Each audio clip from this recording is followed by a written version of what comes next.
A disciplina de Deus. Ora, na vossa luta contra o pecado, ainda não tendes resistido até ao sangue, e estáis esquecidos da exortação que, como a filhos, discorre convosco. Filho meu, não menosprezes a correção que vem do Senhor, nem desmaies quando por ele és reprovado, porque o Senhor corrige a quem ama, e açoita todo filho a quem recebe. É para a disciplina que perseverais, Deus vos trata como a filhos, pois, que filho há que o pai não corrige? Mas se estáis sem correção, de que todos se têm tornado participantes, logo sois bastardos, e não filhos. Além disso, tínhamos os nossos pais segundo a carne, que nos corrigiam, e os respeitávamos, não havemos de estar em muito maior submissão ao Pai dos Espíritos, e então viveremos. Pois eles nos corrigiam por pouco tempo, segundo melhor lhes parecia, Deus, porém, nos disciplina para aproveitamento, a fim de sermos participantes da sua santidade. Toda disciplina, com efeito, no momento não parece ser motivo de alegria, mas de tristeza, ao depois, entretanto, produz fruto pacífico aos que têm sido por ela exercitados, fruto de justiça. Por isso restabelecei as mãos descaídas e os joelhos tropegos, e fazei caminhos retos para os pés, para que não se extravie o que manco, antes seja curado. Hebreus 12, 4-13. O significado da disciplina. Ora, na vossa luta contra o pecado, ainda não tendes resistido até ao sangue. Hebreus 12, 4. O apóstolo disse aos hebreus que, mesmo que na luta contra a carne eles tenham sofrido muito e sofrido muitas tribulações e perseguições, não haviam, ainda, resistido até o sangue. Nesse aspecto ficaram aquém daquilo que o Senhor havia suportado. O qual, em troca da alegria que lhe estava proposta, suportou a cruz, não fazendo caso da ignomínia, e está sentado à destra do trono de Deus. Verso 2. A experiência dos cristãos nunca poderá ser comparada à do Senhor. Nosso Senhor, mesmo desprezando a vergonha, suportou os sofrimentos da cruz até o sangue. A capacidade do cristão de suportar a vergonha e o sofrimento fica aquém do derramamento do sangue. Como um cristão espera que seja a sua vida? Não devemos dar uma falsa esperança aos nossos irmãos. Devemos mostrar-lhes que encontrarão muitas coisas no futuro, mas o propósito e o significado de Deus não faltarão em nenhuma delas. Por que eles deveriam suportar muitas tribulações? Por que deveriam encarar muitos problemas? Para que servem essas tribulações e dificuldades? Qual é o significado do sofrimento cristão? A menos que nos tornemos mártires, nossa resistência e luta contra o pecado ainda não alcançou o ponto de derramarmos sangue. A despeito disso, ainda resistimos. Por que essas coisas deveriam acontecer? Estais esquecidos da exortação que, como a filhos, discorre convosco. Filho meu, não menosprezes a correção que vem do Senhor, nem desmaies quando por ele és reprovado, porque o Senhor corrige a quem ama, e açoita todo filho a quem recebe. Versículos 5-6. O apóstolo cita Provérbios 3. Ele diz que não devemos desprezar a disciplina do Senhor nem nos enfadarmos da sua repreensão. Aqui ele nos fala de duas atitudes que cristãos precisam manter. Quando alguém está passando por dificuldades, estando sob a disciplina do Senhor, pode, facilmente, desprezar essa situação e deixar a correção do Senhor passar despercebida. Ou pode desistir quando estiver passando pela repreensão do Senhor, com a mão do Senhor pesando sobre ele, por achar que é muito difícil ser cristão. Ele espera ter um caminho próspero nesta vida, vestir roupas de linho branco e caminhar descontradamente na rua de ouro que conduz ao portão de pérola. Ele nunca havia sonhado que ser cristão significaria passar por tantos problemas. Uma vez que ele não está mentalmente preparado para ser cristão sob tais circunstâncias, sente-se desencorajado e pensa em desistir. Mas o livro de Provérbios indica que nenhuma dessas reações é correta. Não devemos desprezar a disciplina do Senhor. Caso o Senhor venha nos repreender, devemos manter uma postura muito séria. Sempre que o Senhor permite que algo aconteça conosco, Ele tem seu propósito como base de tudo. Ele tenciona utilizar esses acontecimentos para nos edificar. Todas as suas repreensões têm como objetivo nos aperfeiçoar para que sejamos mais santos. Ele pretende nos tornar participantes de sua natureza divina. O objetivo da disciplina é educar e treinar nosso caráter.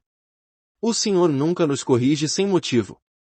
Ele sempre tem o propósito de nos dobrar e nos moldar em um vaso, nunca com o desejo de fazer seus filhos sofrerem. Fazer sofrer por fazer sofrer não é sua conduta. Se ele permite que soframos é porque deseja que participemos de sua santidade, esse é seu motivo e propósito com a disciplina. No entanto, é bem possível que alguns homens sejam filhos de Deus há 8 ou 10 anos sem nunca terem levado a sério a repreensão divina. Talvez nunca tenham reconhecido isso diante de Deus dizendo, o Senhor está me repreendendo, o Senhor está tratando comigo. Ele deseja me dobrar e me conformar em um vaso. Uma vez que não entendem o propósito por trás da repreensão, do lidar e do cortar de Deus, eles deixam tais repreensões passarem despercebidas. Essas pessoas permitem que as coisas que acontecem dia após dia simplesmente se vão, não sabendo qual é o propósito do Senhor com elas. A atitude delas para com o que lhes acontece parece implicar que Deus é um Deus sem um propósito, e simplesmente deixa as pessoas sofrerem. Portanto, a primeira atitude que os filhos de Deus precisam aprender é tomar com seriedade sua correção. Toda vez que algo acontecer, a primeira pergunta deve ser, o que isso significa? Ou, por que aconteceu assim? Aprenda a considerar isso seriamente ou, então, essas coisas simplesmente acontecerão sem lhe beneficiar. Não devemos encarar a disciplina nem levianamente nem de forma excessivamente severa. Se ser cristão significasse sofrer da manhã ao anoitecer, facilmente ficaríamos desencorajados. Isso seria considerar a disciplina de maneira muito severa. O que necessitamos fazer é aceitar a disciplina do Senhor e entender seu significado. A natureza da disciplina. Porque o Senhor corrige a quem ama, e açoita todo filho a quem recebe. Verso 6. Essa é uma citação de Provérbios 3:12. Isso nos mostra a razão de toda a correção.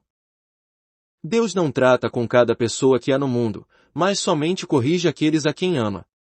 Ele nos corrige porque somos seus amados e porque deseja fazer de nós vasos adequados. É por isso que ele gasta tempo com seus filhos para corrigi-los. A correção, portanto, é o preparo do amor. O amor prepara acontecimentos. O amor cuidadosamente mede aquilo que devemos encontrar. O amor planeja os detalhes do nosso ambiente. Denominamos isso disciplina porque sempre tem como objetivo mais alto o bem e o propósito máximo da criação. E açoita todo filho a quem recebe. Aqueles que são corrigidos pelo Senhor são os que certamente foram aceitos por Ele. Ser açoitado não é sinal de rejeição, mas, ao contrário, é uma evidência da aprovação especial de Deus. Deus não trata com qualquer um. Ele concentra seu lidar apenas naqueles a quem ama, aqueles que são aceitos como seus filhos. Como cristãos devemos estar prontos para receber a correção de Deus. Se você não for filho de Deus, Ele permitirá que você prossiga em seu próprio caminho e viva descuidadamente. Mas, uma vez que você aceita o Senhor Jesus como seu Salvador e nasce do alto, torna-se um filho de Deus e, portanto, deverá estar pronto a receber disciplina. Um pai não açoita os filhos de outros. Se o filho de seu vizinho é bom ou mau, não é da sua conta. Mas um bom pai verdadeiramente está atento em educar seu próprio filho. Há certas questões com respeito às quais ele irá lidar de maneira estrita com o filho, não são questões irrelevantes que podem ser ensinadas de maneira negligente. O próprio pai deve decidir em quais questões ele instruirá o filho. Ele desejará que seu filho aprenda honestidade, diligência, perseverança e nobres ideais. O pai, por assim dizer, planeja o currículo da instrução para que possa fazer de seu filho o tipo de pessoa que deseja que ele seja. Da mesma maneira, a partir do instante em que você foi salvo, Deus preparou um roteiro para que você aprenda a ser um participante de sua natureza. Há alguns aspectos nos quais ele deseja que você seja como ele é, e por isso prepara essas correções e castigos. Portanto, já desde o início deve-se mostrar a um cristão que um filho de Deus precisa aceitar todas as lições que ele lhe prepara. Deus preparou todo tipo de ambiente, de acontecimentos e muitos sofrimentos tendo em vista criar em seus filhos certa natureza e caráter. É isso que Deus deseja realizar. Por desejar criar certo caráter em você, Deus prepara seu ambiente com cuidado. Após se tornar cristão, você verá a mão de Deus conduzindo. Muitas situações previamente preparadas irão lhe acontecer. Virá, também, o tratamento de Deus. Por que tal tratamento? Porque, toda vez em que não estiver andando no caminho indicado por Deus, você será fustigado e exortado a retornar da direção que tomou para o caminho indicado por ele. Cada filho de Deus deve estar preparado para aceitar a mão disciplinar de Deus. Por você ser seu filho, ele o disciplina. Se você não for um de seus amados, ele não buscará discipliná-lo. Portanto, ser disciplinado e tratado é uma indicação de que somos amados e aceitos por Deus. Somente cristãos compartilham de sua disciplina. O que recebemos não é punição, mas disciplina. Punição tem por objetivo retribuir aquilo que é errado, mas a disciplina tem um propósito pedagógico. Punição lida apenas com o passado, alguém é açoitado por ter feito algo errado. A disciplina visa ao futuro, ainda que tratando com as falhas do passado. A disciplina, no entanto, possui esses dois elementos, um propósito pedagógico como treinamento para o futuro. Assim que alguém vem a Cristo e passa a pertencer a Ele, deve estar preparado para permitir-lhe que o molde em um vaso de honra. Posso dizer com confiança que Deus deseja fazer com que cada um de seus filhos o glorifique em determinado aspecto. Todos os cristãos irão glorificá-lo, mas será em uma área distinta para cada um. Alguns o glorificam de uma maneira, outros o glorificam de outra. Ele deve ser glorificado em todo tipo de situação para que receba a perfeita glória. Cada pessoa glorificará Deus com sua porção individual, algo que Deus tenha formado em seu caráter. Esse é o resultado da mão disciplinar de Deus. Por esse motivo, é absolutamente impossível para um filho de Deus não ter sobre si a mão de seu pai. É uma grande perda que alguns não compreendam a disciplina de Deus. Falando francamente, muitos vivem diante de Deus de maneira tão tola e por tantos anos que se tornam pessoas sem um caminho. Não sabem o que Deus está fazendo com eles. Vivem segundo os próprios caprichos, não conhecendo as restrições do Senhor. Correm desvairadamente em um deserto sem qualquer destino em vista. Esse não é o caminho de Deus. Ele tem um propósito definido, desenvolver em nós um caráter especial que glorificará seu nome. Todas as suas correções conduzem-nos a esse caminho. O conteúdo da disciplina. Quando o apóstolo escreveu aos Hebreus, ele citou as palavras em Provérbios. Começando com o versículo 7 de Hebreus 12, ele procura explicar a citação, é para a disciplina que perseverais. O Novo Testamento interpreta o Antigo Testamento. A interpretação aqui é extremamente importante, pois o apóstolo nos mostra que sofrimento e disciplina são uma mesma coisa. Perseveramos na disciplina de Deus. Alguns podem perguntar o que é a disciplina de Deus. Os versículos 2 a 4 mencionam desprezar a vergonha, suportar o sofrimento da cruz e resistir ao pecado, enquanto os versículos 5 e 6 falam a respeito de disciplina e correção. Qual é a ligação entre essas duas porções? O que são a disciplina e a correção? O que significa vergonha, sofrimento e luta? Simplesmente lembre-se de que o versículo 7 inclui os versículos 2 e 6 ao nos mostrar que aquilo em que perseveramos é a disciplina de Deus. Portanto, sofrer é disciplina de Deus, suportar a vergonha é disciplina de Deus, resistir ao pecado é disciplina de Deus, resistir ao pecado, ainda que não até o sangue, também é disciplina de Deus. Como Deus nos disciplina? Toda a situação pela qual Deus lhe fez passar, tudo o que Ele permitiu que você suportasse, isso é sua disciplina. Não fique imaginando que sua disciplina é algo especial. Não. A disciplina de Deus está naquilo que você suporta a cada dia: uma palavra dura, uma face agressiva, uma língua ferina, uma interação desgastante, um acontecimento inesperado, vários tipos de desgraça, irresponsabilidade por parte dos membros da família em todas as muitas dores e dificuldades que você vivencia, grandes ou pequenas. Algumas vezes você tem de suportar doenças, privação, desgostos e dificuldades. Tudo isso é a disciplina de Deus, segundo o apóstolo. O que você suporta é a disciplina de Deus. O problema, então, é o seguinte: se alguém deixa de me cumprimentar, qual será minha reação? Não é esse desprezo à disciplina de Deus. Como devo tratar alguém que prejudica meu trabalho devido à sua péssima memória? Se essa péssima memória for a disciplina de Deus, como irei tratar a pessoa? Se minha doença for devida a um contágio, como reagirei? Se minha falha for devida a um infortúnio, o que direi? Se essas coisas acontecerem devido à disciplina de Deus, como devo reagir? Essas coisas fazem uma grande diferença. Não pense que as diversas coisas que você encontra em seu ambiente são acidentais e, por isso, com sua atitude pode considerá-las insignificantes. Se pudesse ver que todas essas coisas são disciplina de Deus, sua atitude definitivamente seria outra. As palavras do apóstolo deixam claro que aquilo que suportamos é a disciplina do Senhor. Portanto, nunca devemos concluir que as coisas pelas quais estamos passando são insuportáveis. Também não as consideremos acidentais. Devemos discernir corretamente, essas coisas são, dia após dia, preparadas por Deus para nós. Deus vos trata como a filhos, pois que filho há que o pai não corrige? Verso 7. Todas essas correções nos vêm porque Deus nos trata como seus próprios filhos. Lembre-se sempre, a disciplina demonstra a benevolência de Deus, não a animosidade. Muitos têm a ideia errada de que, quando estão sendo disciplinados, estão sendo maltratados por Deus. Não, Deus nos trata como a filhos. Existe algum filho a quem o pai não discipline? Ao disciplinar você, Deus está demonstrando benevolência. Por se tornarem filhos de Deus é que os homens são disciplinados por Ele, o qual deseja conduzi-los a uma posição de bênção e glória. Aqui há um grande divisor de águas. Quando alguém entende que os acontecimentos diários vêm de Deus, toda a sua atitude muda para com esses eventos. Suponha que alguém venha e tente me chicotear. Se lutar com ele, quebrar o chicote e lançá-lo em sua face, não deverei nada a ele. Mas, se ele for meu pai, teria essa reação. Não, pois no bater do pai podemos frequentemente perceber aquilo que é precioso.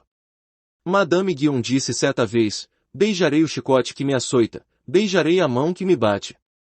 Quão grande diferença fará se você se lembrar que se trata da mão do pai e de seu chicote se fosse apenas uma ocorrência comum, você poderia se sentir irritado.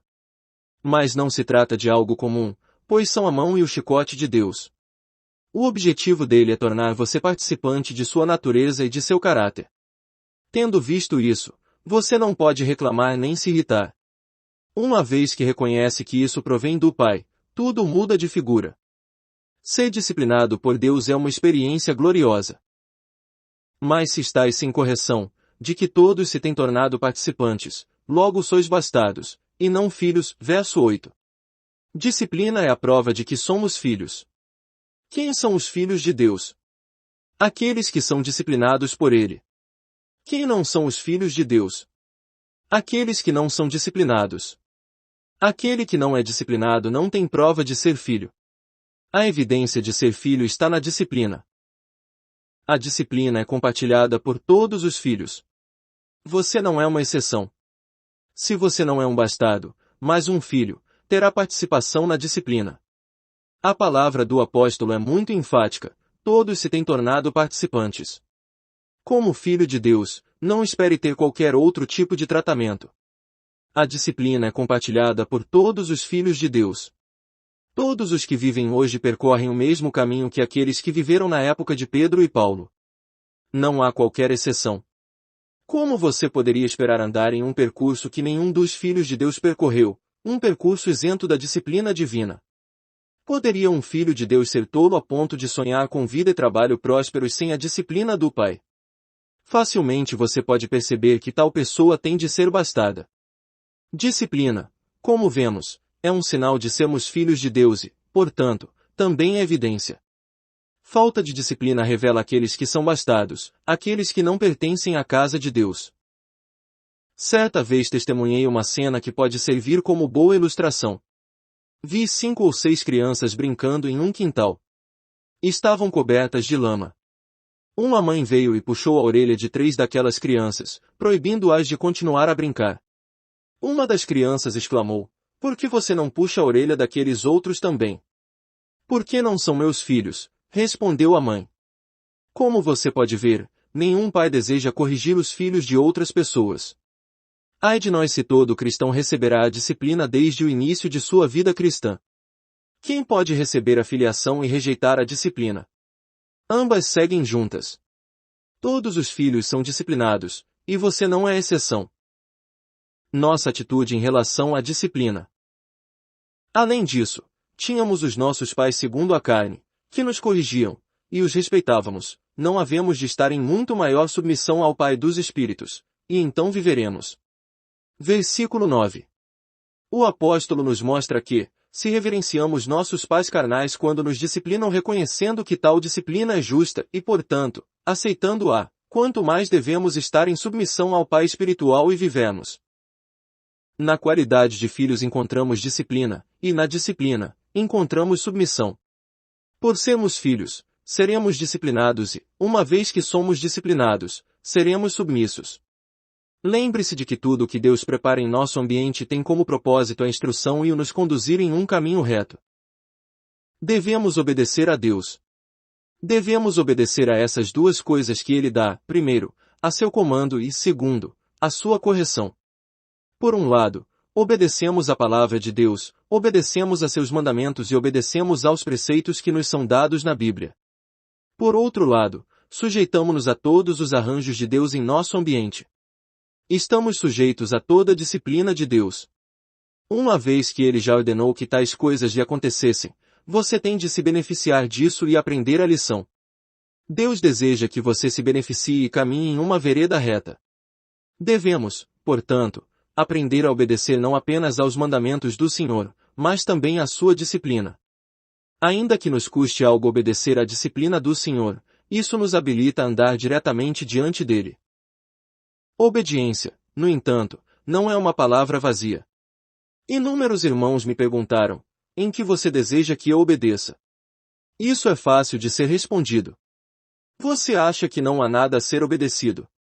Permita-me dizer-lhe, se Deus viesse a discipliná-lo por meio-dia, provavelmente você pensaria em escapar.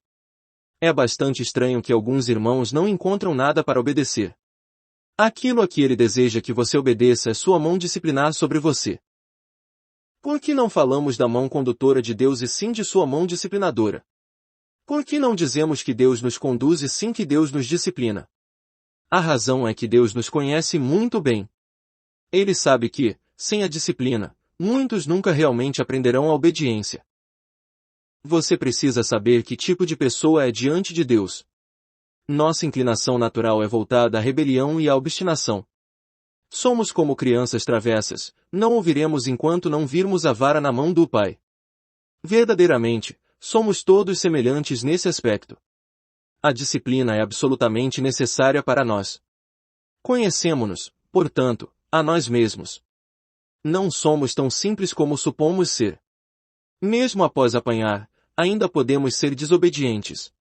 O apóstolo nos mostra que a disciplina é para nos ajudar a dar ouvidos e obedecer. Não havemos de estar em muito maior submissão ao Pai dos Espíritos e, então, viveremos.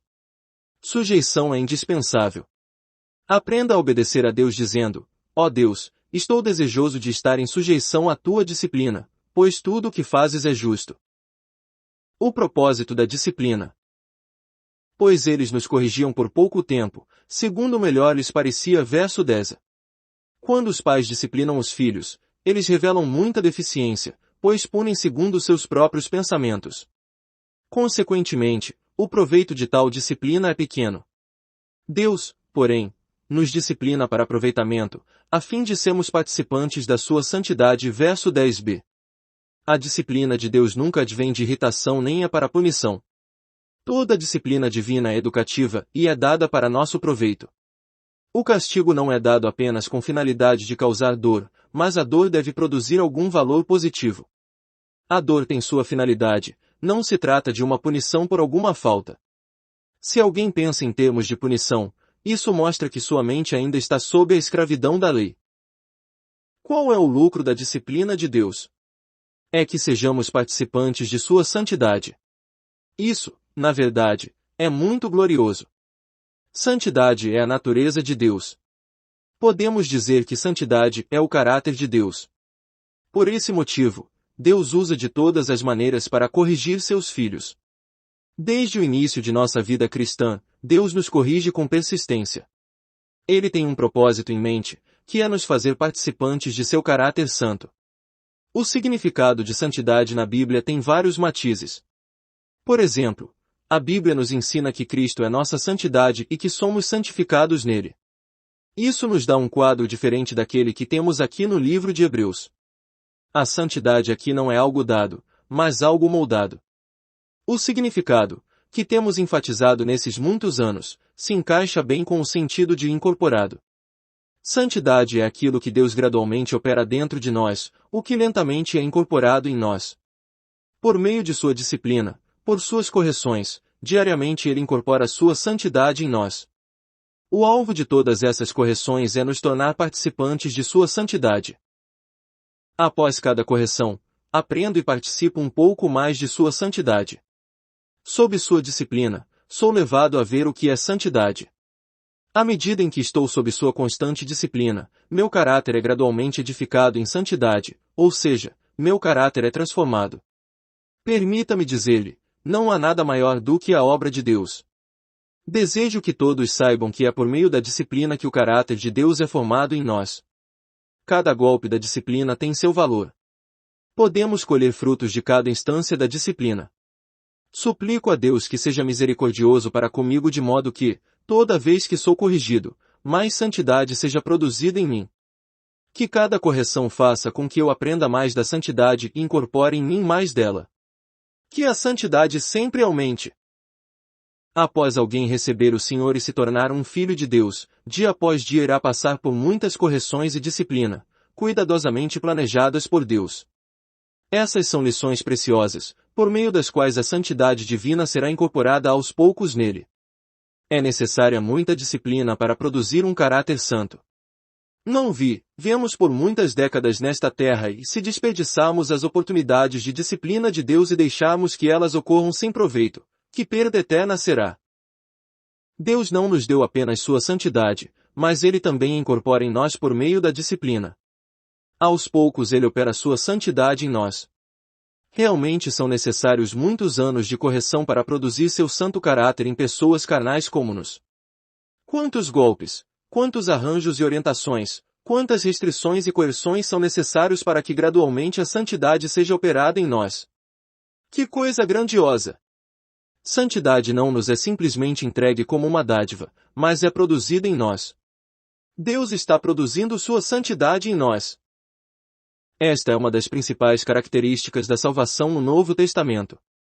Deus não apenas nos deu salvação, mas, após tê-la dado, Ele dá início ao processo de edificá-la em nós por meio de uma obra paciente em nosso interior. Ao unirmos esses dois processos, vemos a salvação plena. Um procede do dom de Cristo, o outro é edificado pela operação do Espírito Santo. Um é dado, o outro é edificado. É Deus quem edifica a santidade em nós. Uma das palavras importantes do Novo Testamento é que, por meio da disciplina, podemos ser participantes de sua santidade. O fruto da disciplina.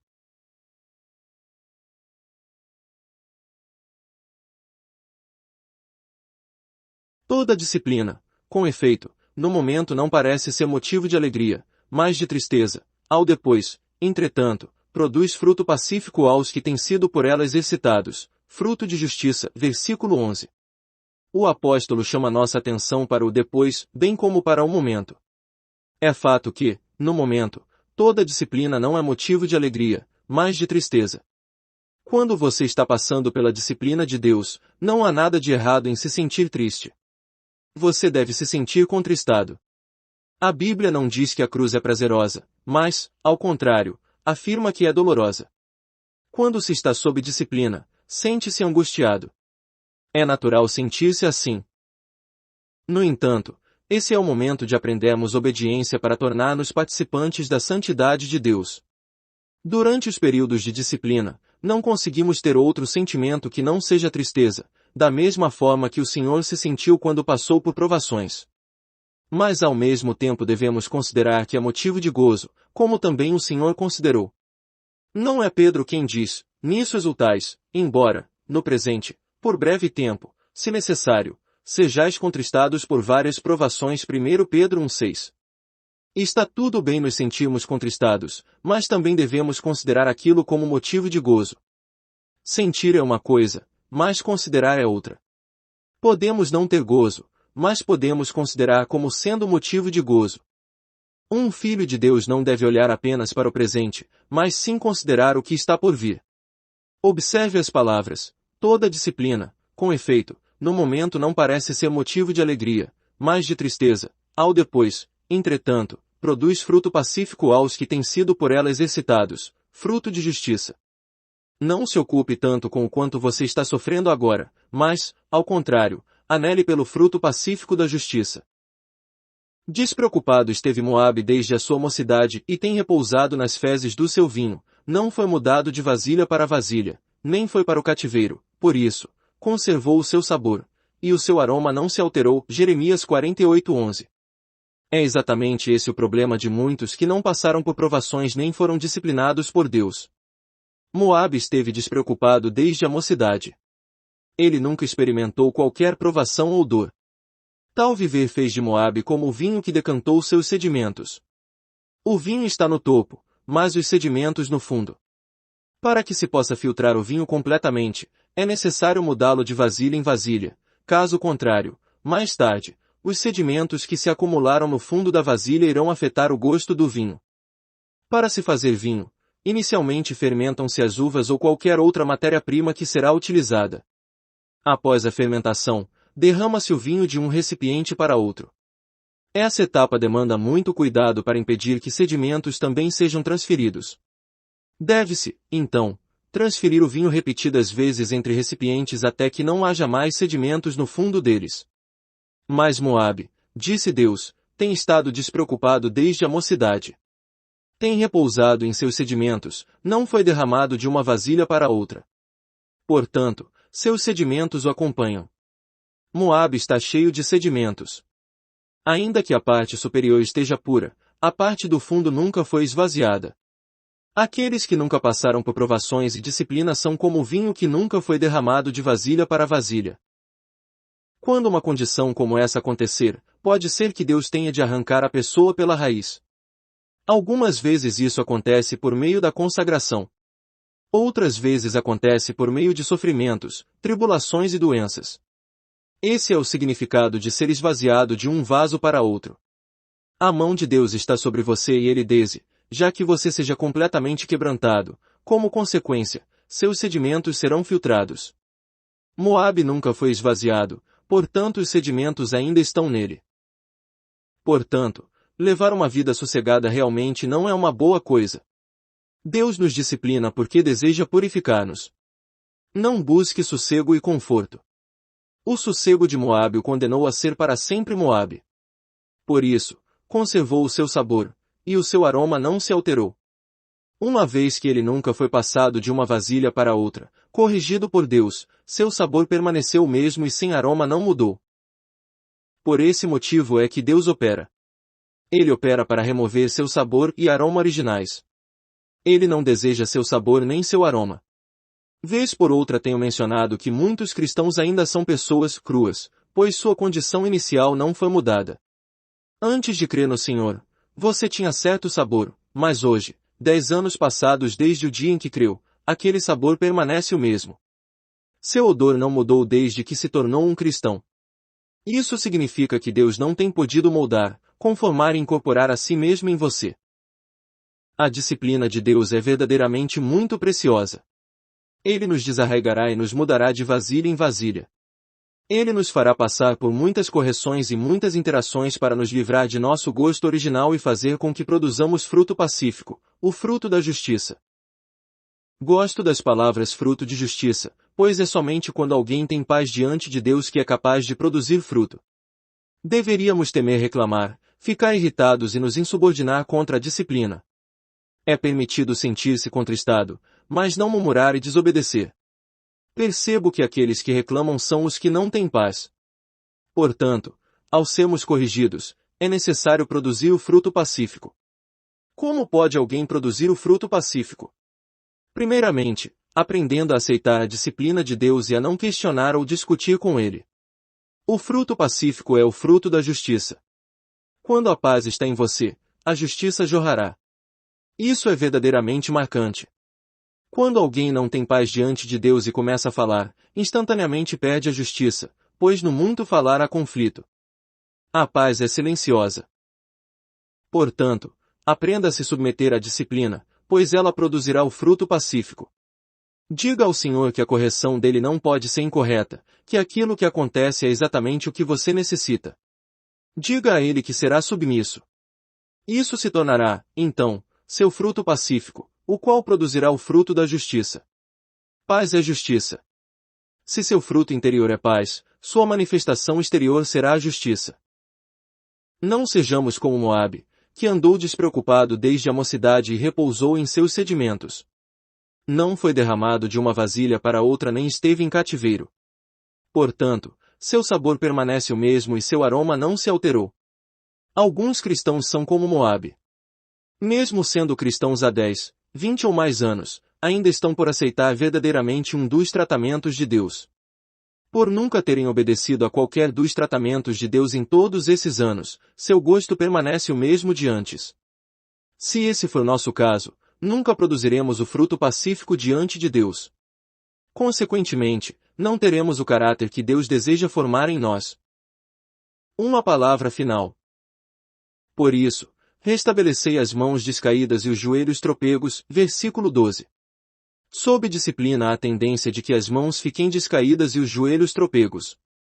Mas o apóstolo nos exorta a não desfalecermos, pois, por mais descaídas que estejam nossas mãos e fracos nossos joelhos, ainda haverá o fruto pacífico da justiça. Não se desencoraje. Não pense que após todas as tribulações e correções pelas quais passou não restará nada de você. Restabeleça suas mãos descaídas e os joelhos trôpegos, pois a disciplina e a correção produziram em você o fruto pacífico que é o fruto da justiça. Caso se aquiete diante de Deus, estará tudo bem. Se você for submisso, então, o santo caráter de Cristo estará sendo produzido em você. Não é necessário que busque a justiça, mas busque apenas paz, submissão e mansidão diante de Deus. Se for manso, obediente e pacífico, a santidade será sua porção. Lembre-se, ainda que no passado tenha suportado muitas tribulações e tenha se deparado com muitas situações difíceis, você deve, hoje, restabelecer suas mãos descaídas e fortalecer seus joelhos trôpegos. Enquanto isso, fazei caminhos retos para os vossos pés, para que não se extravie o que é manco, antes seja curado. Versículo 13. Após você mesmo ter passado por esses caminhos retos, poderá apresentá-los a outros para que mesmo o manco não se extravie, antes seja curado. Aqueles que não conseguem andar serão capazes de caminhar com você porque você tem feito caminhos retos para os pés. Lembre-se simplesmente disso, se, quando passar por tribulações, você se humilhar sob a poderosa mão de Deus, não somente o santo caráter de Deus será formado em você, como também terá condição de conduzir outros a caminhar retamente. Se aquele que caminha à frente se desviar um pouquinho, poderá remover o caminho reto dos outros. Por isso devemos ser obedientes, devemos produzir o fruto pacífico da justiça. Dessa forma, não apenas nosso caminho será reto, como também conduziremos outros a caminhar nesse caminho. Os mancos não se extraviarão, mas serão curados. Isso me fazendo lembrar do coxo em Atos 3 e de como seus pés e tornozelos se firmaram. De um salto se pôs em pé, passou a andar e entrou com eles no templo, saltando e louvando a Deus. Versículo 8. Esse coxo foi curado. Há muitos outros coxos que precisam ser curados. Abramos o caminho para nossos irmãos.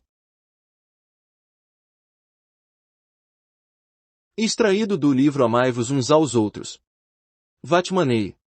Inscreva-se no canal. Desfrutar é bem melhor.